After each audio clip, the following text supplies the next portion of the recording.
Esto se vuelve a encender entre Paloma Valencia y el señor Oviedo. En pocas palabras, la señora le está metiendo tremenda cachetada a su fórmula vicepresidencial. Están agarrados de las mechas. Mientras tanto, el presidente de la República sigue revelando los fraudes, los robos al sistema de salud, y así lo ha dado a conocer en el último Consejo de Ministros.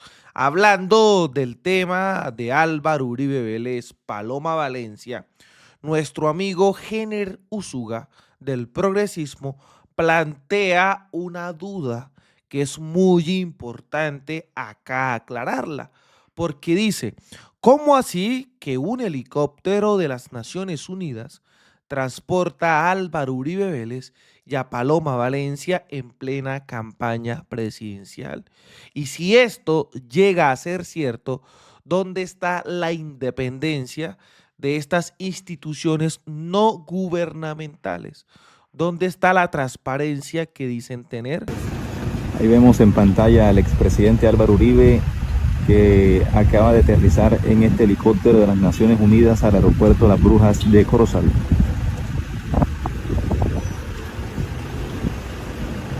Y ahí vemos también a la candidata presidencial Paloma Valencia con sombrero vuelteado y en la sabana del departamento de Sucre.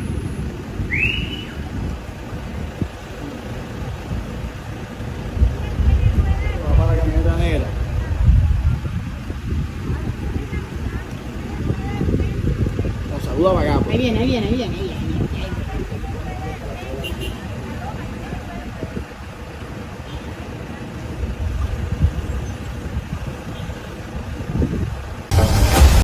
De verdad que esto es muy delicado. La ONU está detrás también de la campaña de Paloma Valencia.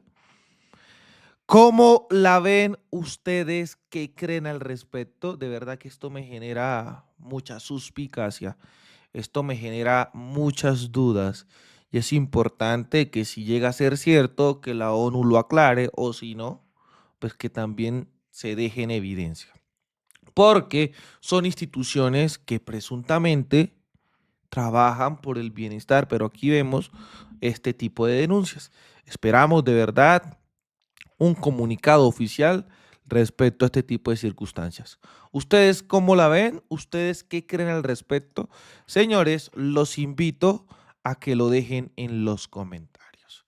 También está generando indignación en el país porque, vean, es increíble cómo Álvaro Uribe Vélez se ríe mientras Paloma habla de los atentados. Blanco es y gallina lo pone. En la vía panamericana. Es muy delicado este tipo de cosas. Mientras Paloma hace ese discurso, Álvaro Uribe Vélez, bien alegre, riéndose en este tipo de circunstancias. Dios mío, ¿qué nos podrá esperar con este tipo de personajes? Y bueno, con lo que nos vamos. Hace un par de días ha crecido nuevamente la polémica entre Paloma Valencia y el señor Juan Daniel Oviedo. Y aquí hay varios puntos que debemos atender. El primero, en su momento, el mismo Oviedo, cuando estuvo en Barranquilla, atacaba a Paloma. O sea, se están dando durísimo. Y era sobre el tema de las comunidades LGTBI. Aquí él salía a defender su postura, su posición y demás. Esto en su momento fue bastante viral en las redes sociales sobre lo que podría anunciarse en dicho momento. Esto fue el primer tema. El segundo fue cuando el señor Oviedo le preguntaron si Álvaro Uribe Vélez podría ser el ministro de Defensa en un hipotético gobierno de Paloma Valencia. Él dijo que no, que este tipo de circunstancias no podía pasar, que no le parecía coherente. Daniel, ¿a usted le gustó o le gusta la idea de que Álvaro Uribe sea el ministro de Defensa de Paloma Valencia, como se lo propuso este fin de semana en Santa Rosa de Osos?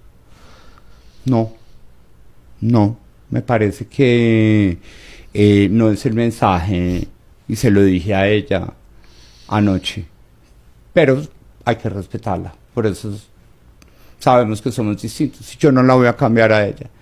También hay que entender una cosa, y es que estamos en campaña política, ¿sí? Y hay estrategias y hay mensajes que se dan desde el punto de vista estratégico. Daniel, Ah, bueno. Ojo, ¿qué pasa con respecto a eso? Pues Paloma Valencia le metió tremenda cacheta a Oviedo. Miren, la presidenta soy yo, Ojo, la que va a nombrar los ministros soy yo. ojo. Y que se acostumbre el país. Vamos a tener ministros uribistas y vamos a tener ministros de centro. Y vamos a tener ministros que sean buenos, porque aquí lo que necesitamos es solucionarle los problemas a los colombianos. Muchos están diciendo, es que Paloma no puede sostener eso, porque quiere hablar del centro y de la derecha. Digo una cosa y se pone bravo el centro, digo otra y se pone bravo la derecha.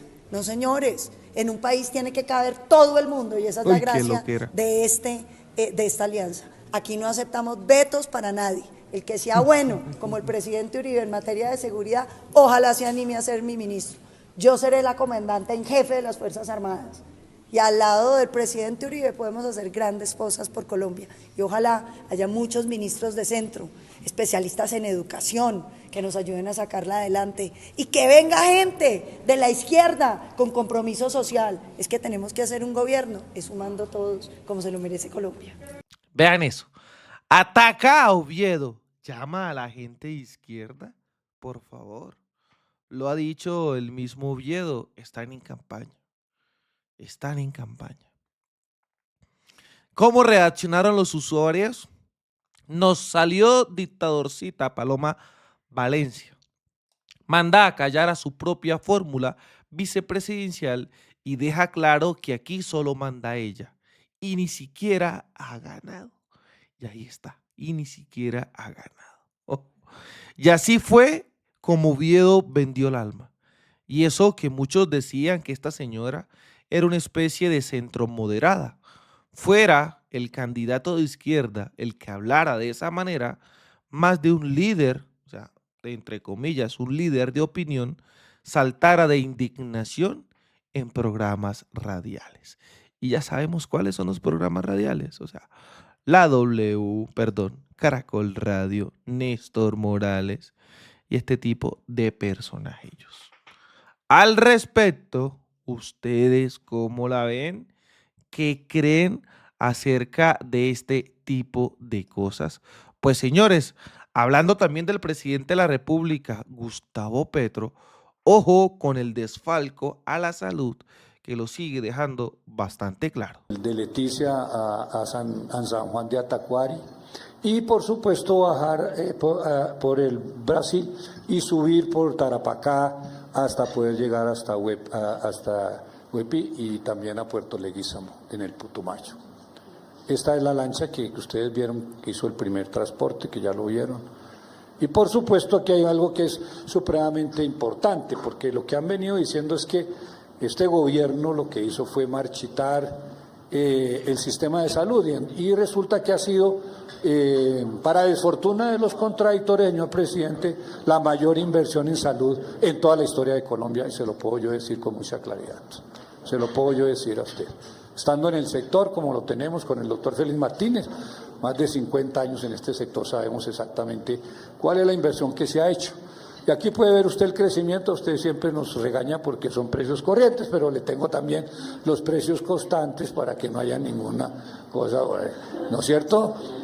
Y aquí están los precios constantes, que demuestran con mucha claridad la gran diferencia con el anterior gobierno y este gobierno, pero muy especialmente también nos han dicho es que tampoco han aumentado la unidad de pago por capitación, la famosa UPC que se ha tanto debatida, y resulta que su gobierno es el que más ha aumentado los recursos que se le han entregado ya en manos y anticipadas, siempre anticipadamente, y teniendo todo pago en este momento por parte de su gobierno. Entonces hay un aumento sustancial que lo podemos comparar aquí, ¿no es cierto?, aquí la UPC contra la inflación en los dos, en el gobierno de Duque, inclusive en los gobiernos anteriores, y mientras que en el gobierno de Duque, en el régimen contributivo, solamente se aumentó el 9.84 por encima de la inflación, usted aumentó el 17.25%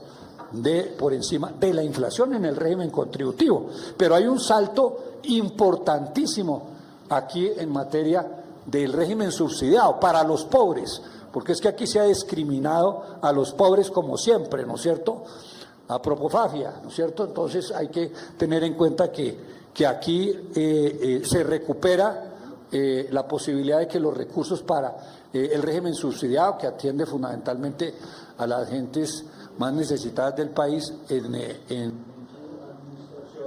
haya aumentado de esta importante manera. ¿Qué tenemos ahí? De 6.36 hasta los 9. Muy bien. Entonces,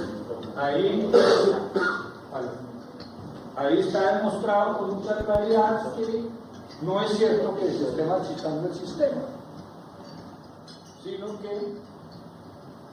sino que lo que este gobierno lo que ha entregado es recursos.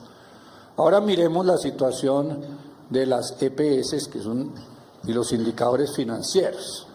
Entonces aquí vemos que desafortunadamente las EPS, no desde ahora, desde muy antes, ¿no es cierto? Aquí en el 2013 el doctor Alejandro Gaviria se presentó al Congreso de la República, yo ya presenté ese video, no sé si lo tengo acá, pero se presentó y dijo, la tercera parte de las EPS intervenidas, todas sin patrimonio, sin capital y por supuesto sin reservas, lo que quiere decir el sistema está quebrado. 2013, señor presidente. Y entonces comenzaron a darle largas a esta situación, se inventaron algo que se llamaba el PRI, que era un programa de recuperación institucional, y le dieron más largas a las EPS, y todas, como usted puede darse cuenta, está del 2020 al 2025, y comienzan a estar ya en una situación supremamente compleja, en donde no cumplen, desafortunadamente, sus indicadores de capital mínimo, ¿no es cierto? Y ese cumplimiento pues ha llevado a que tengamos en este momento los indicadores de capital mínimo en cada una de estas. A mí me gustaría que, deteniendo ese cuadro y presentándoselo a la ciudad, no, al que sí, ahí. Comparando ese cuadro, lo rojo obviamente son... déficit, presidente. Déficit, estamos hablando... Estos son cifras de miles de millones de pesos. Aquí estamos hablando de 3.700.000.000. Es el capital mínimo. La lámpara me tapa la pantalla. Capital mínimo y pues prácticamente lo que todas las primeras en rojo están quebradas. Pero fíjese lo que hizo el juez de Bolívar, tribunal. Devolvió al gerente que tiene la peor situación económica por salud. 3 billones. La peor de toda Colombia le devolvió a la EPS. No a la cooperativa, se la devolvió al gerente. Así es. Porque la cooperativa tiene otras funcionalidades, etcétera, pero este es un fracaso absoluto financiero. Va a decir alguien, ¿y el interventor? Es que los interventores fueron escogidos de las listas que dejó el gobierno de Duque. Pero, señor presidente, antes de la intervención, discúlpeme que sí. Antes de la intervención, la Contraloría mostró que desde 2023 al 2024, antes de la intervención, los señores habían pasado en el del 2023 de deudas de 700.000 millones de pesos a pasivos de 2.500.000 en solo un año. Sí. Eso lo entregó en un informe la Contraloría General de la Nación. En los cuales están los fondos. Por eso fue que hubo que intervenir a Cosalot. Los fondos de garantía que entregó de salud pública para préstamos particulares usando los dineros públicos. Pero ¿cómo la justicia le devuelve a este balance que hay aquí presentado con salud la EPS al culpable de esta situación? Y lo mismo pasó con Sanitas, señor presidente. Entonces Sanitas, que la prensa le hace tal lavado de imagen, es la tercera peor de Colombia. Tercera peor de Colombia. Yo denuncié ayer el tema de la mujer que no operan cuando puede morir si no se opera. Esto sucede en todas partes, indudablemente, no es el único caso, solo que estos casos, tratándose de empresas privadas, no salen en la prensa. ¿Tienen robots para que cualquier otra información que no sea la nueva EPS comienzan a borrarla, señor presidente? Entonces solo queda la nueva EPS en este tipo de mala propaganda, que no está aquí, en ese cuadro. No. Y entonces, todas estas EPS quebradas, ¿qué pasa? Si la justicia las devuelve de la etapa de intervención algunas hacia estar por fuera, pues deberían estar liquidadas. Exactamente. Pero si se liquidan, no le pagan las deudas que tienen al sistema hospitalario y clínico del país. No tienen con qué pagar. Proveedores, porque no, la liquidación resulta que es una deuda. Exactamente. Entonces, por eso he propuesto quitar las licencias. Porque al quitar las licencias, según las normas, me dirá aquí el director de la ADRES, doctor Martínez, se mantiene la deuda, pero de los propietarios de la EPS. La empresa subsiste, de los dueños. Claro, y entonces la deuda tiene que ser pagada o embargar. O se autoliquidan después ellos. Bueno, pero hay otra cosa que conviene señalar, señor presidente. Como la justicia, en este caso 2 tribunales, ordenan devolver a sus dueños. Y uno se pregunta, o accionistas o administradores. Y uno se pregunta, ¿quiénes son los dueños de una empresa que tiene patrimonio negativo? ¿Cuáles son los accionistas que no tienen capital? ¿Cómo que son dueños?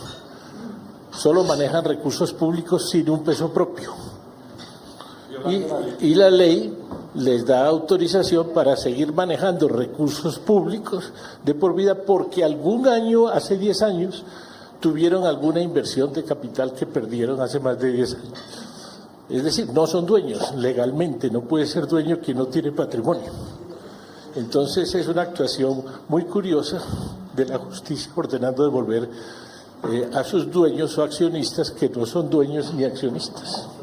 En cierta forma, los miembros de la cooperativa, que es gente humilde, trabajadora mayoritariamente de Cartagena y otros lugares, les están entregando la deuda. La justicia allá del Tribunal de Bolívar le está entregando esa deuda de 3.733.000 millones de pesos. Los están engañando.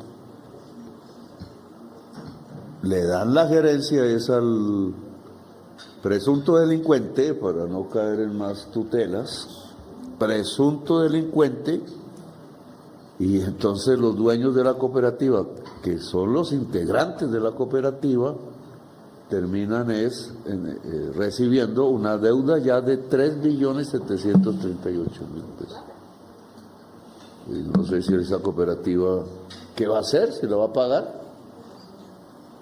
¿Cuál es la situación de Cosalud después de la decisión del juez? Todo es porque el hermano del vicepresidente Francisco Santos, Rafael Santos, y el hermano del expresidente Pastrana, Juan Carlos Pastrana, están en la junta directiva que permitieron ese desastre, que es el peor desastre de una EPS en la actualidad en Colombia. Entonces por eso necesitan tapar, devolver, pero ¿a quién están perjudicando? A los miembros de la cooperativa que es gente trabajadora y pobre. Bueno, sigan ustedes, ¿no?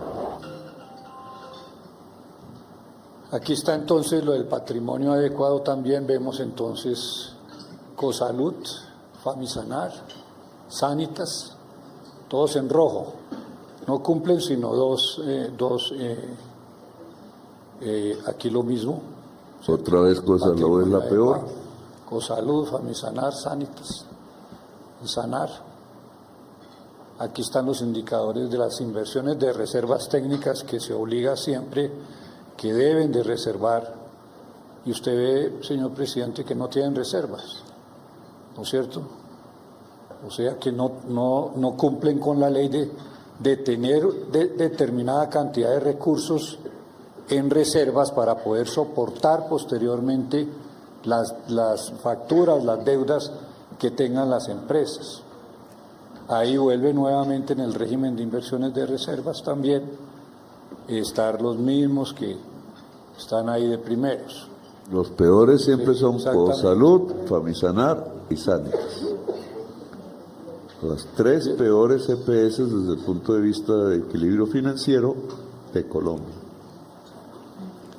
Aquí por supuesto que tenemos la nueva EPS, no la hemos puesto con anterioridad porque faltan los estados financieros, pero ¿qué sucedió cuando hubo necesidad de intervenir la empresa? Ya sabíamos claramente y por eso están juzgando hoy a los directivos, a Cardona y a los directivos importantes de la nueva EPS que estuvieron desde el 2019 hasta el 2023 por estar ocultando todos los estados financieros. Desde el 2019 hasta el 2023 se comprobó que todos los estados financieros fueron fraudulentos. Lo mismo que cuando nosotros llegamos encontramos que las deudas no eran las que ellos decían, que escasamente había inclusive habían presentado un pequeño superávit. En el 2023 presentaron un estado financiero de un pequeño déficit, y resulta que lo que se encontró fue algo totalmente diferente, que la misma Contraloría pudo demostrar que era ya de 6 billones y posteriormente 9, y que calculamos que puede estar alrededor de 10 billones de pesos.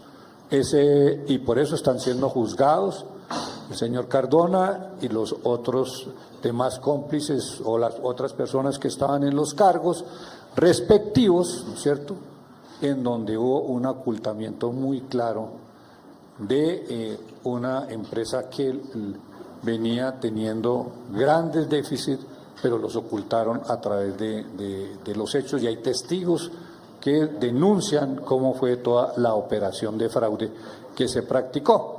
Y que por supuesto nosotros también hemos dicho que se investiguen también a los miembros de la Junta Directiva, porque no puede ser que la Junta Directiva no haya tenido en cuenta todas las señales de situaciones complejas que se venían presentando en la empresa.